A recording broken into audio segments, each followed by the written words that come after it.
Frostwell Basin, Wyoming, 1,889. This basin is notorious for winter winds reaching 55-70 miles per hour, strong enough to drive moisture through every seam of a log cabin and render any woodpile unburnable after just one night. In that harsh environment, Helena Markham, a 62-year-old widow, lived alone in the cabin that had belonged to her family for more than 3 decades. 2 years earlier, a small failure in the heating mechanism had taken her husband's life. That night, humidity spiked suddenly. Wet snow soaked the entire woodpile in just a few hours. When the fire died around midnight, Isaac Markham tried to rekindle it with logs that had become saturated. But according to the station doctor's notes, a backdraft through the chimney created a backdraft cooling effect, pulling frigid air down and plunging him rapidly into hypothermia. 3 days later, he did not survive. The medical conclusion was recorded plainly: hypothermia aggravated by wet fuel failure.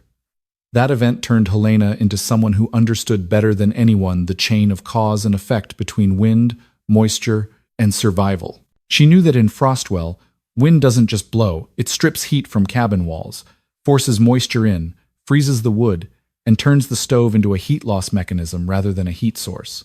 The locals still believed in the traditional approach: more wood, hotter fires, sleep closer to the stove. But Helena had seen the limits of that method.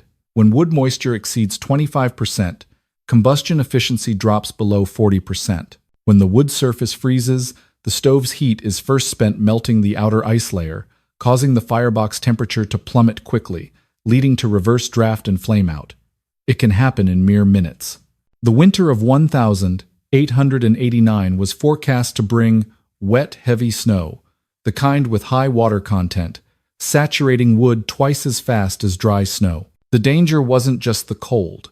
It was the familiar physical chain reaction: moisture, freezing reduced burn efficiency, stove failure, hypothermia. Neighbors pitied Helena, but they also whispered that she could hardly survive another winter like this on her own.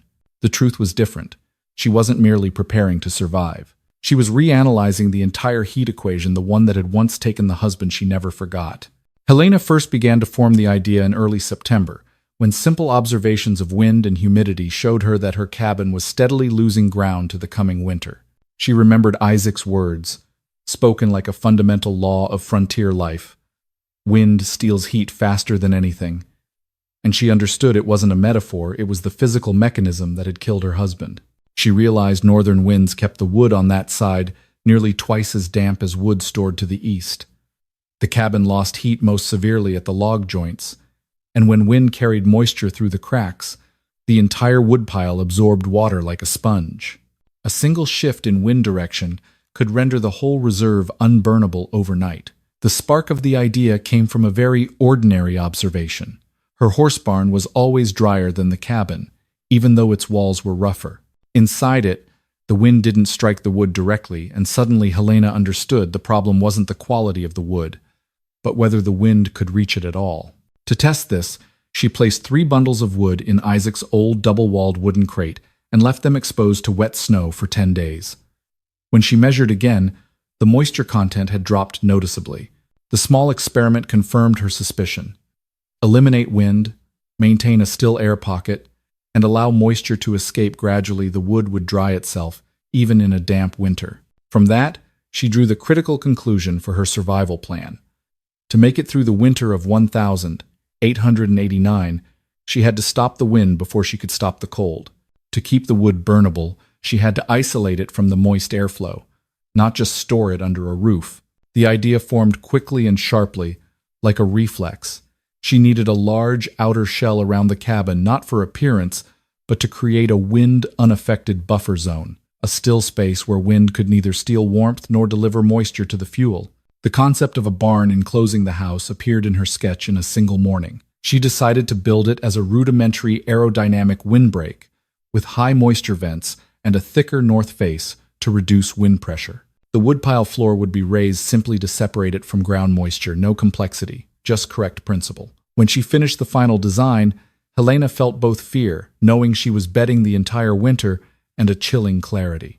After 2 years of observation and one all-too-clear tragedy, she understood that survival in Frostwell didn't belong to those who could burn the most wood, but to those who understood the mechanics of wind, moisture, and warmth. And for the first time since the night Isaac died, she felt she held a principle that could reset the board for this winter. Frostwell entered October. When Helena began the project, the entire valley considered pointless, building a barn around her own cabin.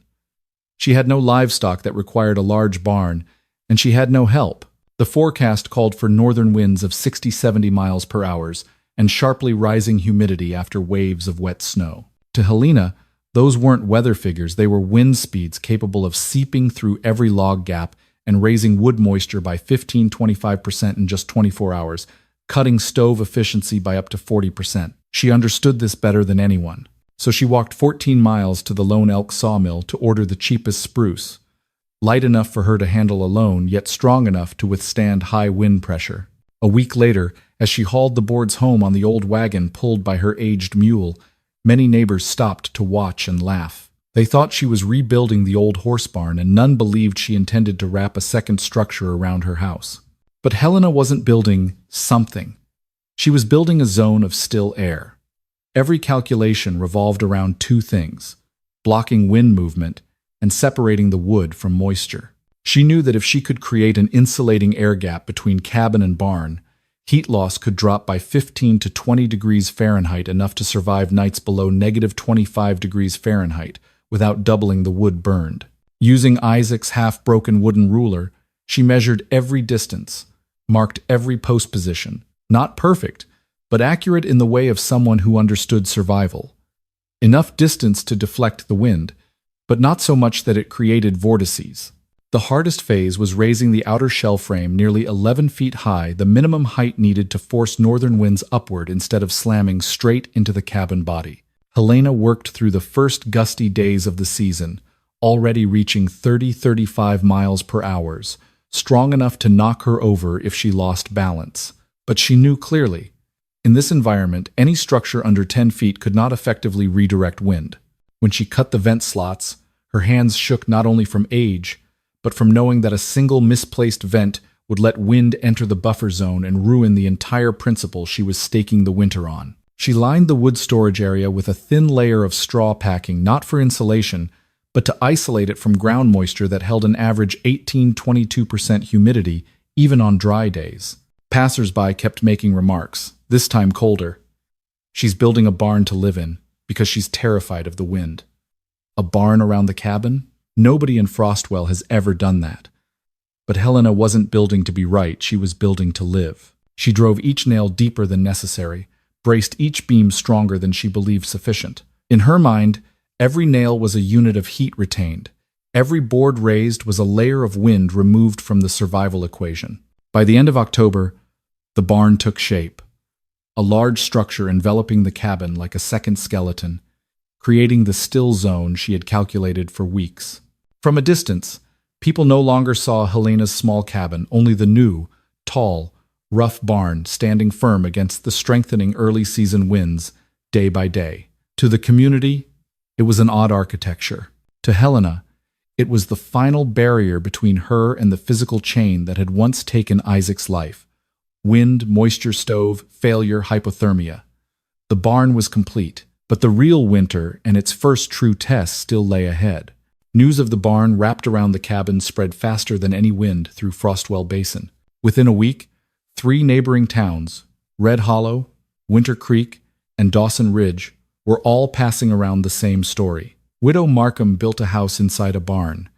In a land where people judged each other by raw survival reality, any deviation from the norm instantly became gossip.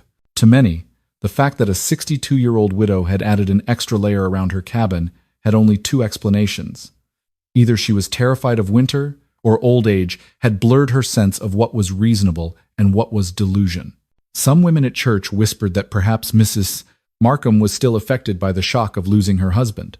Several men at the post station concluded more bluntly, "That's not a survival structure, that's a sign of confusion."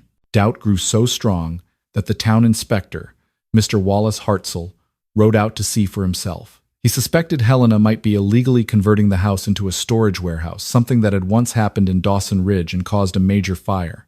Standing before the new structure, Mr. Hartzell looked around and wrote in his log, A construction of unclear purpose. Signs of unusual stockpiling. Helena answered only briefly. I'm not storing anything except warmth. Mr. Hartzell didn't understand the reply and didn't believe it. Children from nearby ranches began coming to see what they called the double house. They stood beyond the fence, staring at the barn with curiosity mixed with fear. Some even whispered, "She's the witch of the wind. She's trying to trap the wind inside." In a land that lived by instinct and custom, anything unfamiliar carried a tinge of the mystical. Yet even amid the rumors and skeptical stares, Helena never responded with bitterness or weakness. She simply stayed silent. Not the silence of endurance, but the silence of someone who understood that public opinion could not warm a cabin, nor save anyone when temperatures dropped to -30 degrees Fahrenheit. In the eyes of the people, she was isolating herself. In Helena's eyes, she was doing what few in Frostwell understood, preparing before winter administered its final test. And if they wanted to laugh, let them laugh. The wind would decide who was right. She only needed to live long enough to prove it. The first snow of the season arrived nearly 2 weeks earlier than predicted. It wasn't the light, dry snow typical of Wyoming, but wet snow, high water content snow that fell in heavy clumps and clung to every surface it touched. For 3 straight days, Frostwell Basin took the full brunt of dense snowfall heavy enough to turn outdoor woodpiles into literal cold, sodden blocks. Many families began complaining by the second day. Wood burned weakly. The crackling ceased entirely. Flames took forever to catch and then died abruptly. Some of the more experienced quickly identified the cause. Snow had stuck to the ends of every log.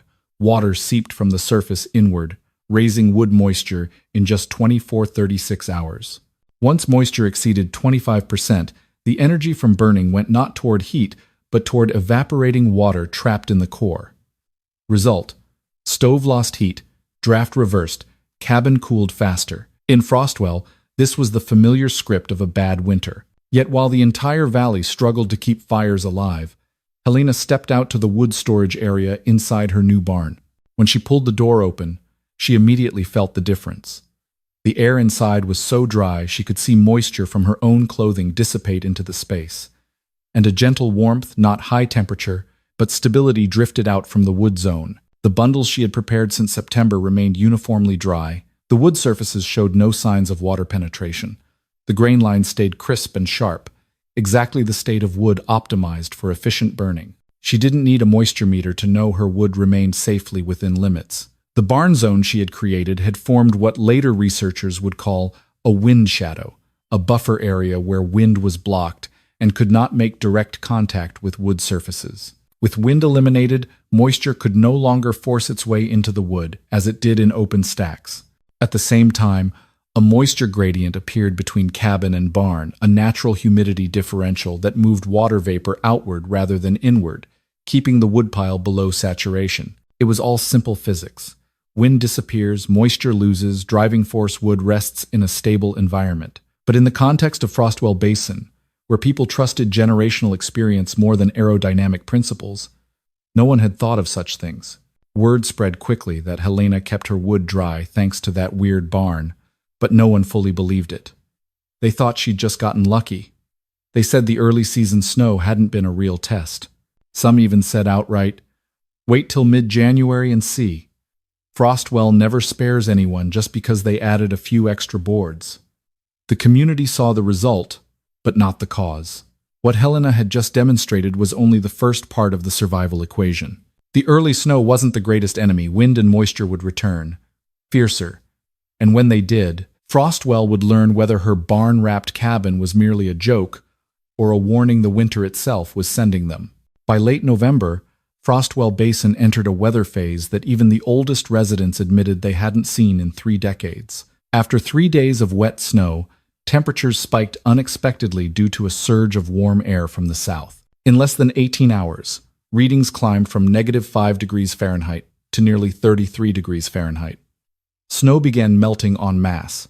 Thin streams of water ran down the sides of log cabins, soaked into planks, seeped into joints, and penetrated every stack of wood stored under eaves.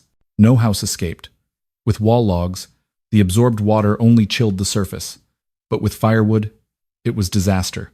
As the wood began to take in moisture, surface humidity jumped rapidly, from 12–15% to nearly 30% in a single afternoon, the point at which any fire would spend most of its energy evaporating water instead of producing heat.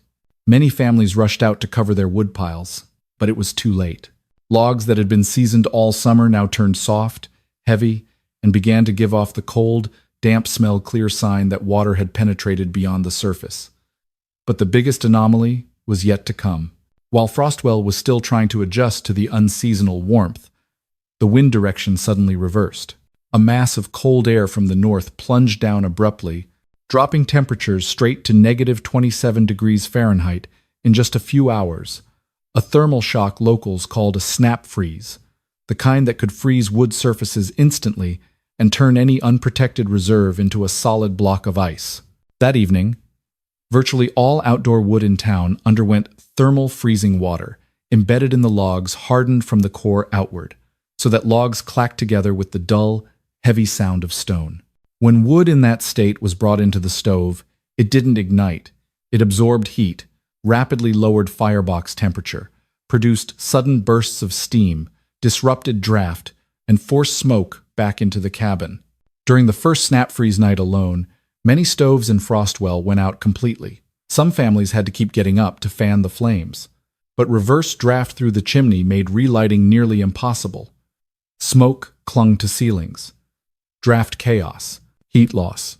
Cabins turned cold as if they had never had a stove.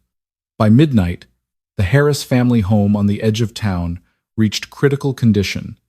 Mr. Harris, 78, began showing signs of hypothermia, uncontrolled, shivering, fingers turning white, breathing growing shallower. His son tried to relight the fire, but the frozen wood only hissed with escaping steam before extinguishing. Northern winds were averaging 45 miles per hour, strong enough to suck every remaining trace of warmth out of the cabin. Without neighbors rushing over with thick wool blankets and a spare oil heater, that night could easily have become a tragedy. The entire valley began to realize snap freeze wasn't just ordinary cold.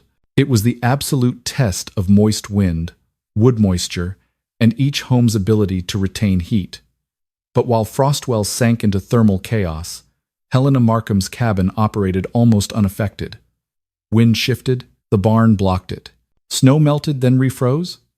The still air pocket inside the barn kept relative humidity stable.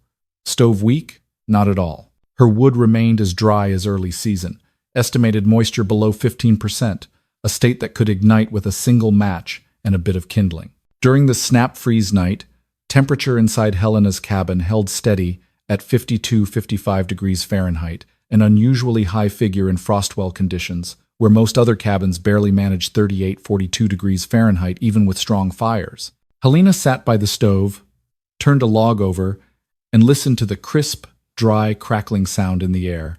The sound no one else in town heard that night. Amid the wind howling as if tearing through the mountainside, her cabin remained a stable heat island, something very rare in Wyoming during deep, cold nights. The contrast between her cabin and the rest of Frostwell became obvious the next morning. While neighbors' chimney smoke hung horizontally due to weak draft, smoke from Helena's rose, straight and steady, a sign of a properly functioning stove, efficient fuel use, and an environment unspoiled by moisture. Frostwell residents were stunned to hear that Mrs. Markham burned less wood, yet kept warmer. A few began to suspect that the barn around her cabin, once considered a joke, might actually work by a mechanism they didn't understand, but most stubbornly insisted, one snap freeze proves nothing. Wait for the big December windstorm.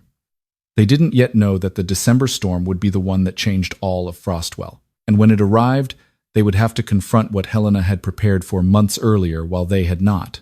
The strongest wind night of the second snap freeze struck Frostwell like a direct blow to its heart.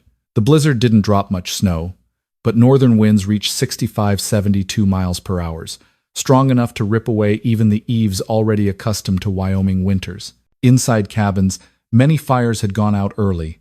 Wet, frozen wood made any attempt to relight hopeless. Outdoor temperatures fell to -31 degrees Fahrenheit, a level that could cause hypothermia in children in just 20 minutes. Near midnight, A hard knock sounded on Helena Markham's barn door. It wasn't the knock of someone checking in, it was the knock of someone racing against time. When she opened the door, she saw Abner Crowley, the man who had laughed loudest at her method, carrying his 8-year-old son, face ashen, nose blue-green, lips beginning to tighten, the first signs of second-degree hypothermia. Wind lashed at his back so fiercely his voice was almost swallowed. The stove. Our stove went out 3 times. Wood won't catch. Please, ma'am. We've got no other way. Helena asked nothing more. She motioned him inside the barn. The moment Crowley stepped through the wind door, something happened instantly. The wind stopped. No more howling through boards. No more swirling snow whipping into faces. No more cold slicing through clothing. The air inside the barn wasn't warm, but it was stable, and that alone was enough to make Crowley nearly collapse from exhaustion, as if he'd just escaped an invisible battle. She led them to the wood storage area between the cabin and the barn wall, the still air zone Frostwell had never conceived of before her. When Helena opened the woodpile door, a gentle flow of air escaped, not hot, but dry and even like spring breath in the middle of winter. No one in Frostwell had ever felt air like that in December. Crowley exhaled almost unconsciously. Then he reached out and touched the nearest bundle. His fingers trembled as they felt the dry wood surface, no cold damp layer, no ice clinging, no smell of frozen water inside. Logs clacked together with the crisp, sharp sound the whole town had forgotten for weeks. Crowley placed his hand on his son's forehead, then back on the log, as if he couldn't believe both could exist at the same time on a night like this. And that was when he broke down crying. Not from fear, not from shame, but because, for the first time in his life in Wyoming, he understood absolute helplessness before a winter you hadn't prepared for properly. He spoke through sobs, struggling to keep his voice from breaking. "Mrs. Markham, if I'd come even a few minutes later..." "The boy." Helena placed a hand on his shoulder. Light but firm. "No one dies tonight. We take care of him first." She took several bundles of dry wood, split one in half to reveal the bright, low-moisture core proof that the barn's protection had worked exactly as she predicted. She lit the fire right there in the storage area, where she kept a secondary heater for quick starts. The flames caught almost immediately, no hiss of steam, no black smoke forced backward, draft steady, fire glowing evenly. That was something no other cabin in Frostwell achieved that night. As warmth spread, the boy began moving his fingers again. Color gradually returned under the firelight. The scene felt almost cinematic. Wind screaming outside, snow swirling in white sheets. Yet inside Helena's barn, flames stood straight, wood crackled dry, and warmth spread evenly like an invisible shield. Crowley knelt by the stove, hands pressed to his face, unable to hide the trembling. "I laughed at you. I called you crazy. But tonight, without this barn, I would have lost my son." Helena answered with just one sentence, simple as the survival philosophy she lived by. "No one survives this winter on pride." That night, winds outside still gusted over 70 miles per hour. Snow hammered the barn like sledgehammers, but the barn didn't waver. Inside, a widow, a man who had once mocked her, and a boy recovering in the warmth of flames from bundles, the whole of Frostwell believed, could never survive this winter. And that was the first moment Frostwell Basin began to understand. What they had mocked for 2 months might be the only reason this winter would claim no more lives.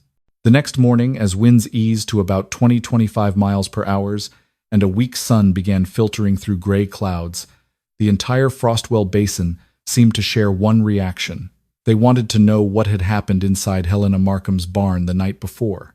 The news spread fast enough that by mid-morning, family after family, from those who had mocked her most to those who had watched in silence, made their way to the land in front of her house. No one said it aloud, but everyone had heard the story. Crowley's stove went out 3 times, wood frozen, the boy nearly died. Only Mrs. Markham's house kept fire. They wanted to see with their own eyes what they had dismissed as a bizarre idea for 2 months. Helena opened the barn door, and once again the air inside silenced everyone. The space was quiet, dry, stable, completely opposite the chaos of the snap-freeze night. One man touched a bundle near the door and flinched when he realized the wood surface wasn't ice-cold but only mildly cool, something impossible if it had absorbed moisture and frozen like theirs. Another stepped back to observe the structure. The cabin sat snug inside the barn layer like a heat core, entirely separated from the main wind direction. After several minutes of silence, the question Frostwell had held in their minds for 2 months was finally spoken aloud. "How did you do it?" Helena didn't give a long lecture. She simply pointed to each part of the barn and explained as if describing a simple law of nature. "This outer shell takes the wind for the cabin. Wind can't hit the house walls anymore." She took a few steps and placed her hand in the space between cabin and barn. This dead air space, what Isaac called dead air, reduces heat loss. Wind no longer pulls warmth out of the walls. Then she pointed to the high vents near the roof. These openings let moisture escape without letting wind in. When wind can't force moisture inside, wood stays dry. Helena didn't use scientific language, but everyone understood the logic. Block wind, block moisture, keep fire. It was the chain of cause and effect they had all overlooked from the beginning. An elderly woman ran her hand over the outer barn planks and said softly, "If we had understood sooner." Several of the men who had been loudest in mockery began looking at their boots, unable to meet her eyes. But Crowley stepped forward through the crowd. He held his hat in his hands, eyes red from lack of sleep, and from what he had to say. "Mrs. Markham, I laughed at you. I thought I knew everything about wind, about winter, about Frostwell. But last night, without this place, I would have lost my son." He bowed his head deeply, not out of courtesy, but because he knew he had been wrong in the most dangerous way, underestimating winter, and underestimating the person who understood it better than he did. The atmosphere felt like scenes from historical documentaries, a community standing before undeniable proof that they had overlooked a simple truth about survival. Everyone looked at the barn as if seeing a lesson written in wood, wind, and their own mistakes. And in that very moment, Frostwell Basin changed. No more mocking words. No one called her barn crazy anymore. They stood before Helena not as before an old widow, but as before the only person in the valley who had read the language of winter correctly. And what the snap-freeze night left behind was not just a lesson in aerodynamics, but a lesson in humility. The community didn't say it aloud, but everyone understood. From this day forward, Frostwell would listen to Helena Markham, not because she spoke well, but because she had survived where their theories had failed. It took only 2 days for the entire Frostwell Basin to shift from skepticism to action. When news spread that Helena's cabin had come through the snap freeze with almost no loss, valley residents began putting up rough wooden frames around their own homes. No one cared anymore that it looked strange. No one mocked house inside house. In a winter that could claim lives in mere hours, everyone understood one simple truth. It didn't matter if it was pretty, it only mattered if it held heat. In every direction, barn wrap-like structures sprang up at a speed Frostwell had never seen. Some built just a north windbreak. Some tried to enclose all 4 sides but left gaps here, misalignment there. Many families came to the front of Helena's barn, not to ask advice from an old woman, but to learn from the only person in the valley with a model proven by winter. With a mixture of reluctance and embarrassment, they began calling her by a new name, the reluctant engineer of Frostwell. Helena never claimed the title. She simply pointed to sections of the barn and repeated what she had discovered herself. Block wind, maintain still air, vent moisture in the right direction. But for Frostwell, those words were enough to change how they built, prepared, and even thought about winter. News spread so fast that within a week, an engineer from the Wyoming Agricultural Extension Office arrived in Frostwell with a thick notebook and a wood moisture meter. He carefully surveyed Helena's barn, measured every parameter, and took notes as if standing before an official test model. When he tapped a bundle inside the barn, the crisp crack made him pause longer than usual. He then compared moisture levels between wood in the barn and wood at other homes. The results stunned the observers. Wood in Helena's barn held moisture around 9–12%, the ideal level for burning at -20 degrees Fahrenheit and below. Meanwhile, in unprotected wood piles, average moisture ranged 25–30%, some reaching 28%, enough to cause stove failure in just hours. The engineer recorded the final figure in his notebook. Fuel efficiency increase, estimated 35–42%. Simply put, with the same amount of wood, Helena's house held heat 1.5 times longer than others. But what surprised the engineer most wasn't the efficiency, it was the stability. Helena didn't burn more, didn't use special materials, didn't have supplemental heating. It all came down to controlling three factors: wind, moisture, and still air. A folk model, he noted, but effectiveness far exceeds expectations, even suitable for broad recommendation. Word of the measurement spread beyond Frostwell within that same week. Neighboring counties like Red Hollow County and Dawson Ridge County began sending letters inquiring about the Widow Markham method. A group of farmers from Winter Creek made the trek to Frostwell to see the barn in person, then returned with sketches they drew themselves. In less than a month, the barn wrap became a new architectural type along the Wyoming frontier, even if no one officially named it. Some young people in Frostwell even joked, "We're witnessing a wind revolution without a single university behind it." But for Helena, none of that mattered. She hadn't built the barn to start a trend or gain fame. She just wanted a winter that claimed no more lives like the one that took Isaac. What warmed her heart most wasn't the spread, but the afternoon she saw the Harris family, the ones who nearly lost their father in the snap freeze, building a new wooden wall layer, doing it correctly for the first time according to the principles she had shown them. Frostwell Basin had changed, not because of a miracle, but because of a widow who understood that survival in this land wasn't a fight against cold, but against wind and moisture. And now, the whole valley was learning it from her. The second major storm descended on Frostwell Basin just 3 weeks after the snap freeze, but its intensity made the first seem like a mild rehearsal. Meteorological reports predicted winds of 75-80 miles per hour, continuous wet snow, and prolonged whiteout conditions, the kind of storm that could paralyze the town for days. For most Frostwell residents, this was the true proof test for the model Helena had created. On the very first evening, the divide in the valley became stark. Cabins that had built barn wraps, according to Helena's method, maintained surprisingly stable heat. Indoor temperatures in many homes hovered between 47-52 degrees Fahrenheit, even as winds slammed the barn walls hard enough to sway trees. Families only needed to feed the fire gently. Wood caught quickly and held steady flames, something they'd thought impossible just a month earlier. Bundles stored in the still air zone remained completely free of moisture. When tapped together, the wood still sounded dry and sharp, like freshly split summer wood. Meanwhile, families that hadn't built barns, or had built only partial ones, faced the familiar scenario again. Damp wood, stoves hard to light, smoke forced backward when winds shifted. Some cabins had to stay up all night to keep fires going.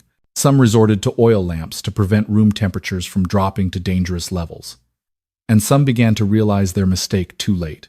In the center of town, the engineer from the Wyoming Agricultural Extension, who had measured Helena's barn the previous week, decided to record real-time data during the storm. He carried a thermometer, moisture meter, and handheld anemometer. He moved from house to house, taking notes with near-ritual focus, the way Farmer 3 described data-checking scenes in the coldest months. The results forced him to repeat the same sentence. The difference is clear. In homes following Helena's model, average wood moisture, 10–14%. Stable room temperature, plus 14 to plus 18 degrees Fahrenheit, compared to cabins without barns. Stove outage frequency, 0 times in 48 hours. In homes not following the model, average wood moisture, 26–32%. Room temperature dropped rapidly when winds shifted, down to 33–37 degrees Fahrenheit. Stove outage frequency, 3–7 times. The numbers were so stark that even Frostwell's most stubborn could no longer make excuses. When the engineer asked about their experience, everyone repeated the same feeling. The house is warmer with less wood burned. Wind no longer steals heat from the walls like before. Wood stays dry. An elderly man said bluntly, "We survived the night because of Mrs. Markham." From an overhead view, if anyone could have stood in the wind to look, Frostwell Basin appeared split into two worlds. One side, darkened cabins heavy with moisture, smoke drifting sideways, firelight fading hour by hour. The other side, cabins encircled by freshly built barn walls, smoke rising straight and steady, window light warm and even. The storm outside made no distinctions, but the way each family faced it did.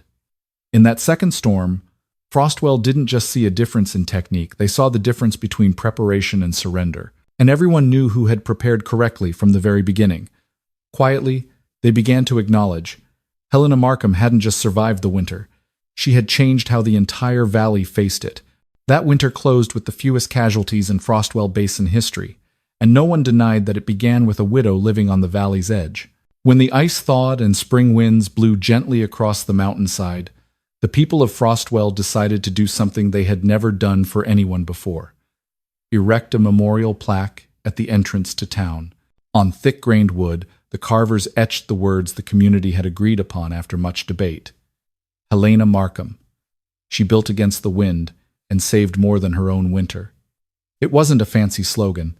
It wasn't ornate prose. It was the truth. Plain and cold as the land itself. Helena stood before the plaque on the afternoon it was raised. The early spring wind wasn't strong, but it still carried the familiar sharp chill of Frostwell. She looked at the words, then at the barn encircling her cabin, the structure that 2 months earlier had made the whole valley laugh, and in the 2 storms since had made that valley stop and reconsider. The barn wasn't beautiful. It wasn't perfectly symmetrical. Some posts leaned slightly. Some boards had silvered from the wind. But to her, it was the clearest proof that pain could become knowledge, and knowledge could save lives if applied correctly. She hadn't built the barn to be thanked. She built it so no one else would have to witness a death like Isaac's. But she also understood that the mockery, doubt, and isolation she endured throughout the fall weren't malice. People simply clung to what they knew, even when that familiarity had betrayed them many times before. Now, with the whole of Frostwell adopting the barn wrap model, with children who once called her Witch of the Wind playing in her yard without any fear, Helena realized the valley had changed not just because of the barn, but because they had witnessed the limits of old experience. People came to thank her in the way this land knew how. No hugs, no tears, just firm nods and short words. My house is warmer because of you. Wood doesn't spoil anymore. Without you, we would have lost someone that night. For Helena, those words were enough to replace any title. Every evening, when the stove in her cabin burned steady with just 2 bundles, something she had never thought possible before, Helena would quietly look out the window at the barn surrounding it. From inside the cabin, the beams appeared like protective ribs, exactly the image she had seen in her mind when she first built it. This winter, the barn had done what Isaac had tried to do on his final night: shield her from the wind, not with love, but with principle. And in that silence, she felt her husband still present in every wood joint, every nail she had driven with trembling hands. When winter fully ended, the people of Frostwell gathered at her house to ask whether she would keep the barn or dismantle it for better scenery. Helena only smiled faintly and said, "I'll leave it there, to remind myself of something." And then she spoke the sentence that later became the closing line of every retelling of that winter. The thing most laughed at is sometimes the thing that keeps people alive. The Frostwell wind blew through, carrying those words farther than the barn itself, into a part of the legacy no one in the valley would ever dare dismiss again. If you enjoy survival stories and lessons from history like this, please subscribe so you don't miss the next episodes. Thank you for joining me. See you in the next journey.